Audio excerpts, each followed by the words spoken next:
Hello students, कैसे हैं आप लोग। होप सो सब ठीक चल रहा होगा, आपकी स्टडीज बहुत अच्छी चल रही होंगी। अभी तक की जो मैंने वीडियोस बनाए थे पार्टीशन वैल्यू से रिलेटेड, पार्टीशन वैल्यू कॉन्सेप्ट बताया था और एक्सरसाइज 1.1 के 5 क्वेश्चंस मैं करा चुका था। आज हम 6 क्वेश्चन से स्टार्ट करेंगे। 6 क्वेश्चन से जो हम स्टार्ट करेंगे उसके अंदर ये हमारा 6 क्वेश्चन है। The following is the frequency distribution of the heights of 200 male adults in a factory. ये क्लास के फॉर्म में दिया हुआ है। अभी तक हमने इस तरह का क्वेश्चन भी नहीं किया और इसके कॉन्सेप्ट को भी अभी हमने डिस्कस नहीं किया था कि क्वेश्चन के साथ डिस्कस करेंगे तो ज्यादा क्लैरिटी के साथ समझ में आएगा, राइट। तो हम क्वेश्चन को लेके चलते हैं। मैं फिर से रिपीट करता हूं, the following is the frequency distribution. ये फ्रीक्वेंसी डिस्ट्रीब्यूशन दिया हुआ है of the heights of 200 males. Total males कितने हैं? 200। टोटल फ्रीक्वेंसी कितनी है? सबको जोड़ेंगे तो 200 आएगा, right. Adults in a factory, यानी एक फैक्ट्री के अंदर 200 मेल्स एडल्ट्स काम करते हैं। उनका फ्रीक्वेंसी डिस्ट्रीब्यूशन हाइट्स का इस तरह से दिया हुआ है कि हाइट है 145 से लेकर 150 सेंटीमीटर के बीच में 4 मेल्स की, इस तरह 6 मेल्स की इस क्लास में आती है, 25 की लाइक दिस। इस तरह से इन्होंने पूरा इसके अंदर दिया हुआ है। ये मैंने अभी यहाँ पे एडिशनल डाल दिया है। क्वेश्चन में ये वाला कॉलम नहीं है, बट इस अभी मुझे इसको आगे लिखना पड़ेगा, बताना पड़ेगा, तो इसलिए मैंने एडिशनल डाल दिया है। तो आप मान के चलिए ये वाला पार्ट नहीं है, तो हमारा कंप्लीट क्वेश्चन ये है। क्लियर यहाँ तक? अब जब भी क्लास का क्वेश्चन आता है, क्लास के बारे में बात होती है, तो हम उसके लिए क्या कॉन्सेप्ट यूज करते हैं, क्या फार्मूला यूज करते हैं, अब मैं वो आपको बता देता हूँ। सब इसे किस स्टेप में हमें सॉल्व करना है वो भी साथ साथ में मैं इसके दे देता हूँ। सबसे पहले स्टेप में step 1, add 1 column for less than cumulative frequency. यानी लेस देन क्यूमुलेटिव फ्रीक्वेंसी का हम एक कॉलम ऐड करेंगे। तो ये मैंने इसलिए कॉलम ऐड करा था कि यहाँ पे हम लेस देन क्यूमुलेटिव फ्रीक्वेंसी के बारे में लिखेंगे।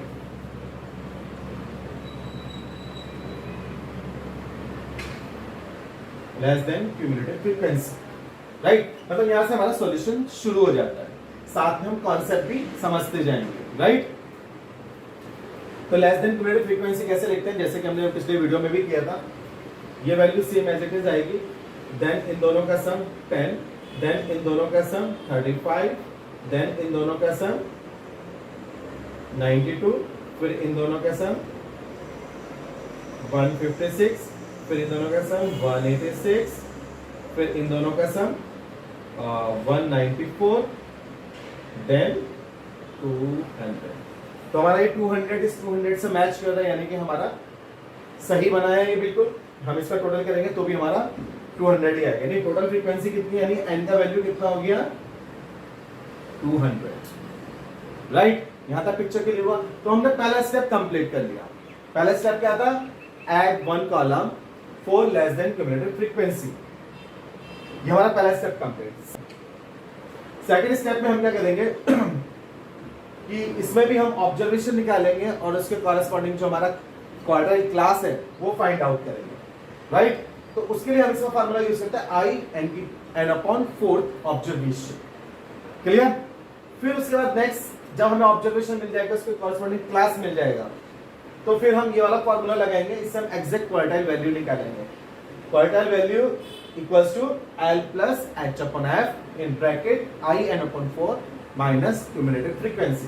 क्या क्या मतलब हुआ वो मैं एक्सप्लेन कर देता हूँ इसके अंदर। I 1 2 3 तीनों में से कोई एक भी हो सकता है। हम जानते हैं कि क्वार्टाइल हमारे पास Q1 Q2 Q3 तीनों में से कोई भी एक क्वार्टाइल होगा, राइट। तो इसलिए I की वैल्यू 1 2 3 में से कोई भी होगी। पहला क्वार्टाइल निकालेंगे Q1, दूसरा निकालेंगे Q2, अगर हमें तीसरा निकालना है तो Q3। L is the total frequency जो हमने यहाँ पे निकाली 200। L is the lower boundary of the ith quartile class। जो हम इस ऑब्जर्वेशन की हेल्प से वो क्लास फाइंड आउट करेंगे। फॉर एग्जांपल अभी मैं एक्चुअल पूरा सॉल्यूशन दूंगा, पहले हम समझ लेते हैं क्या मतलब। फॉर एग्जांपल हमारा ये वाला क्लास आया, ये ऑब्जर्वेशन हुआ और ये वाला क्लास आया, उसके कॉरेस्पॉन्डिंग 165-170। तो लोअर इसमें क्या दिया? Lower boundary of ith quartile class. तो लोअर बाउंड्री कौन सी हो गई इसकी? 165। तो L का वैल्यू 165 हो गया। H class width of the quartile class. तो क्लास विड्थ कितनी है इसकी? 5। तो H का वैल्यू 5 हो गया। F frequency, right. तो फ्रीक्वेंसी कौन सी है इस क्लास के? 64 फ्रीक्वेंसी, राइट। ध्यान रखना है फ्रीक्वेंसी अलग है, क्यूमुलेटिव फ्रीक्वेंसी अलग चीज है। तो फ्रीक्वेंसी यानी F का value that is 64। Then CF cumulative frequency, less than cumulative frequency of the class just preceding ith quartile class. ठीक इससे एक पहले वाली जो वैल्यू होगी इसकी 92, that is in that case suppose then, तो CF का वैल्यू वहां पे 92 आएगा। क्लियर हो गया? तो ये फार्मूला इंप्लीमेंट करने का मैंने तरीका बताया। हम एक्चुअल निकालेंगे क्या ऑब्जर्वेशन निकलता है, उसके अकॉर्डिंग कौन सा हमारा क्लास आता है, और फिर उसके अकॉर्डिंग हम सारी वैल्यूज निकाल के उसके अंदर पुट डाउन, राइट। फिर उसके अंदर हम सारी वैल्यूज निकाल कर रखेंगे और अपना क्वार्टाइल फाइंड आउट करेंगे। क्लियर?